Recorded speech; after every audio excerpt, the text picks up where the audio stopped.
हम गुंजन चौधरी मैथिली गुंजन चैनल पर एकटा देशभक्ति गीत प्रस्तुत करऽ जाइ छी।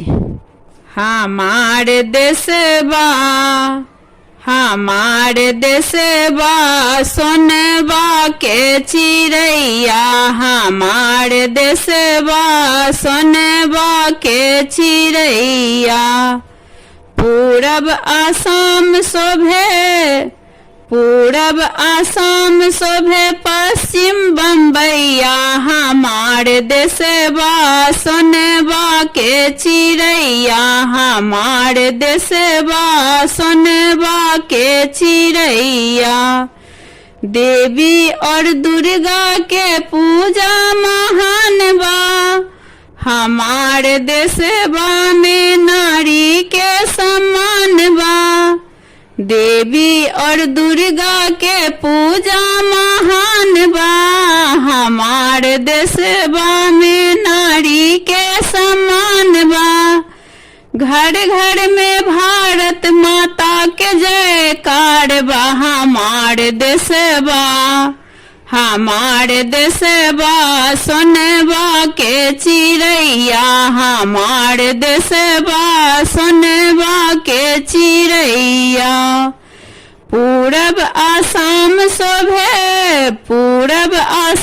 शोभे पश्चिम बम्बैया, हमार देशवा सोनवा के चिड़ैया, हमार देशवा सोनवा के चिड़ैया। हमार देशवा में भक्ति अपार बा, तुलसी और कबीरा के सुर सुजान बा। नारी में भक्ति मीरा के महान बा, हमार देशवा